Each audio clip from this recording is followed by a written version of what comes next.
जय श्रीमन नारायण। जय श्री कृष्णा। स्वागत है दोस्तों आप सभी का आपके चैनल जी जायसवाल यूट्यूब स्टोरी में।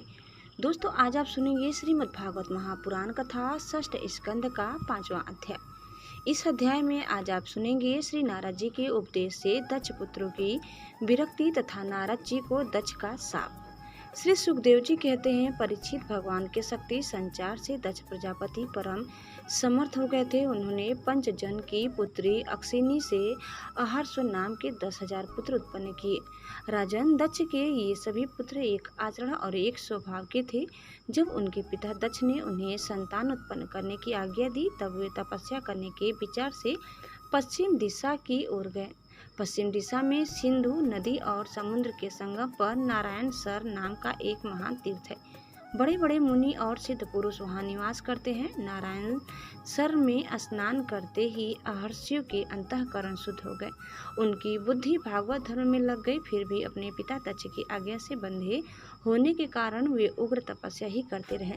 जब देवर्षि नारद ने देखा कि भागवत धर्म में रुचि होने पर भी ये प्रजा वृद्धि के लिए ही तत्पर है, तब उन्होंने उनके पास आकर कहा, अरे अहर्षियों, तुम प्रजापति हो तो क्या हुआ? वास्तव में तो तुम लोग मूर्ख ही हो। बतलाओ तो, जब तुम लोगों ने पृथ्वी का अंत ही नहीं देखा, तब सृष्टि कैसे करोगे? बड़े खेद की बात है। देखो, एक ऐसा देश है जिसमें एक ही पुरुष है, एक ऐसा बिल है जिससे बाहर निकलने का रास्ता ही नहीं है। एक ऐसी स्त्री है जो बहुरूपिणी है, एक ऐसा पुरुष है जो व्यभिचारिणी का पति है। एक ऐसी नदी है जो आगे पीछे दोनों ओर बहती है। एक ऐसा विचित्र घर है जो 25 पदार्थों से बना है। एक ऐसा हंस है जिसकी कहानी बड़ी विचित्र है। एक ऐसा चक्र है जो छुरे एवं वज्र से बना हुआ है और अपने आप में घूमता रहता है। मूर्ख अहर्षियों, जब तक तुम लोग अपने सर्वज्ञ पिता के उचित आदेश को समझ नहीं लोगे और इन उपर्युक्त वस्तुओं को देख नहीं लोगे, तब तक उनके आज्ञा अनुसार सृष्टि कैसे कर सकोगे? श्री सुखदेव जी कहते हैं, परीक्षित अहर्ष जन्म से ही बड़े बुद्धिमान थे। वे देवर्षि नारद की यह पहली वे गुण वचन सुनकर अपने बुद्धि से स्वयं ही विचार करने लगे।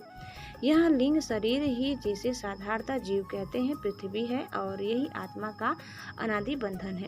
इसका अंत देखे बिना मोक्ष के अनुपयोगी कर्मों में लगे रहने से क्या लाभ है? सचमुच ईश्वर एक ही है। वह जागृत आदि तीनों अवस्थाओं और उनके अभिमानियों से भिन्न उनका साक्षी तुरी है। वही सबका आश्रय है, परंतु उसका आश्रय कोई नहीं है। वही भगवान है। उस प्रकृति आदि से अतीत नित्य मुक्त परमात्मा को देखे बिना भगवान के प्रति असर्पित कर्मों से जीव को क्या लाभ है? जैसे मनुष्य बिल रूप पाताल में प्रवेश करके वहां से नहीं लौट पाता, वैसे ही जीव जिसको प्राप्त होकर फिर संसार में नहीं लौटता, जो स्वयं अंतर ज्योति स्वरूप है, उस परमात्मा को जाने बिना विनाशवान स्वर्ग आदि फल देने वाले कर्मों को करने से क्या लाभ है? यहाँ अपनी बुद्धि ही बहुरूपिणी और सत्व रज आदि गुणों को धारण करने वाली व्यभिचारिणी स्त्री के समान है। इस जीवन में इसका अंत जाने बिना, विवेक किए बिना अशांति को अधिकाधिक बढ़ाने वाले कर्म करने का प्रयोजन ही क्या है? यह बुद्धि ही उल्टा स्त्री के समान है। इसके संग से जीव रूप पुरुष का ऐश्वर्य, इसकी स्वतंत्रता नष्ट हो गई है। इसी के पीछे पीछे वह उल्टा स्त्री के पति की भांति न जाने कहाँ कहाँ भटक रहा है। इसकी विभिन्न गतियों चालों की जाने बिना ही विवेक रहित कर्मों से क्या सिद्धि मिलेगी? माया ही दोनों ओर बहने वाली नदी है। यह सृष्टि भी करती है और प्रलय भी। जो लोग इससे निकलने के लिए तपस्या, विद्या आदि तट का सहारा लेने लगते हैं, उन्हें रोकने के लिए क्रोध, अहंकार आदि के रूप में वह और भी वेग से बहने लगती है। जो पुरुष उसके वेग से विवश अनभिज्ञ है, वह माई कर्मों से क्या लाभ उठावेगा? ये 25 तत्व ही एक अद्भुत घर है। पुरुष उनका आश्रय में आश्रय है। वही समस्त कार्य करणात्मक जगत का अधिष्ठाता है। यह बात न जानकर सच्चा स्वतंत्र प्राप्त किए बिना झूठी स्वतंत्रता से किए जाने वाले कर्म व्यर्थ ही है। भगवान का स्वरूप बतलाने वाला शस्त्र हंस के समान नीर क्षीर विवेकी है। वह बंध, मोक्ष, चेतन और जड़ को अलग अलग करके दिखा देता है।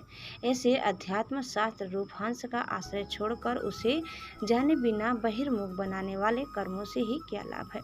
यह काल ही एक चक्र है। यह निरंतर घूमता रहता है। इसकी धार छुरे और वज्र के समान तीखी है और यह सारे जगत को अपनी ओर खींच रहा है। इसको रोकने वाला कोई नहीं, यह परम स्वतंत्र है। यह बात न जानकर कर्मों के फल को नित्य समझकर जो लोग सकाम भाव से उनका अनुष्ठान करते हैं, उन्हें उन अनित्य कर्मों से क्या लाभ होगा। शास्त्र ही पिता है, क्योंकि दूसरा जन्म शास्त्र के द्वारा ही होता है और उसका आदेश कर्मों में लगना नहीं, उनसे निवृत्त होना है। इसे जो नहीं जानता वह गुणमय शब्द आदि विषयों पर विश्वास कर लेता है। वह कर्मों से निवृत्त होने की आज्ञा का पालन भला कैसे कर सकता है।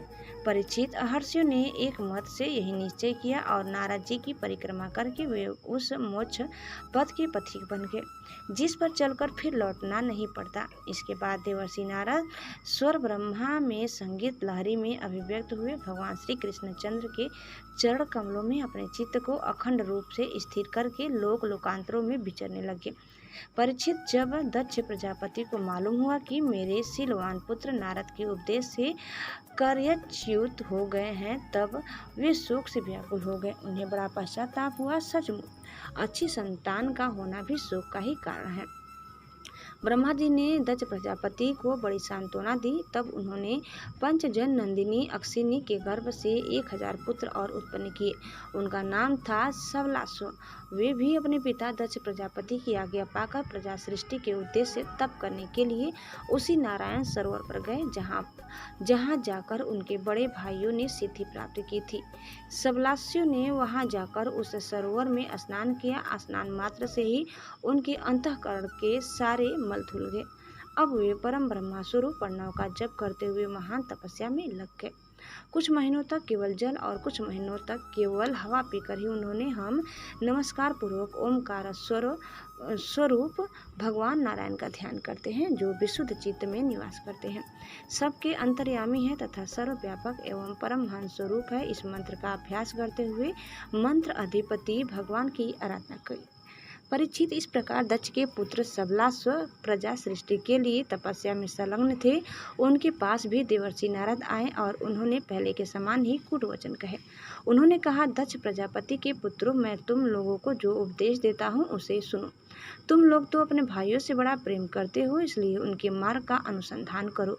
जो धर्मज्ञ भाई अपने बड़े भाइयों के श्रेष्ठ मार्ग का अनुसरण करता है, वही सच्चा भाई है। वह पुण्यवान पुरुष परलोक में मरुतगणों के साथ आनंद भोगता है।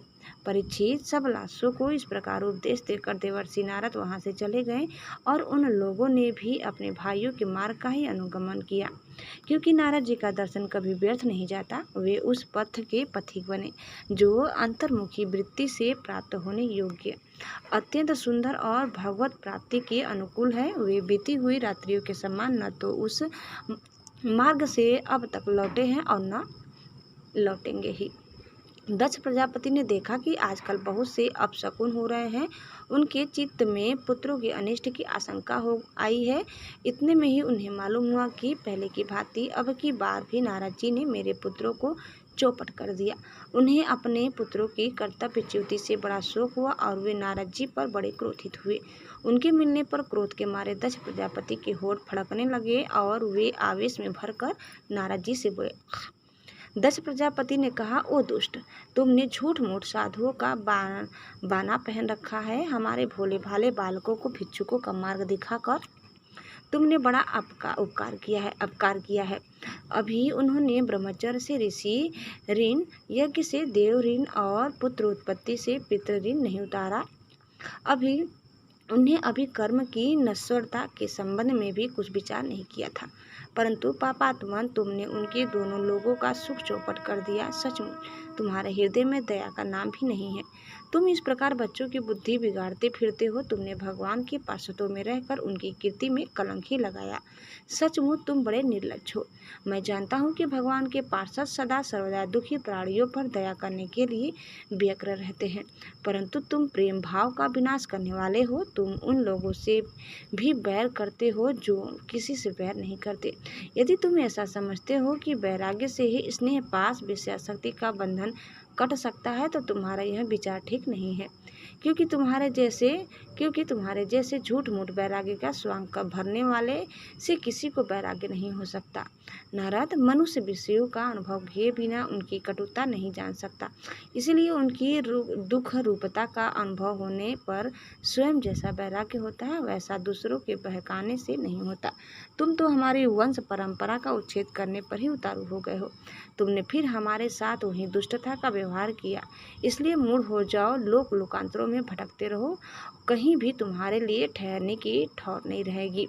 श्री सुखदेव जी कहते हैं, परीक्षित संत शिरोमणि देवर्षि नारद ने बहुत अच्छा कहकर दक्ष का साफ स्वीकार कर लिया। संसार में बस साधुता इसी नाम का है कि बदला लेने की शक्ति रहने पर भी दूसरों का किया हुआ अपकार सह लिया जाए। दोस्तों, इस प्रकार कथा यही समाप्त होता है। आगे की कथा सुनने के लिए दूसरे वीडियो को अवश्य देखिए। दोस्तों, आप इस चैनल में नए हैं तो प्लीज़ लाइक शेयर और सब्सक्राइब करना न भूलें। धन्यवाद। जय श्री कृष्णा, जय श्रीमन नारायण। एक बार प्रेम से बोलिए श्री बांके बिहारी लाल की जय।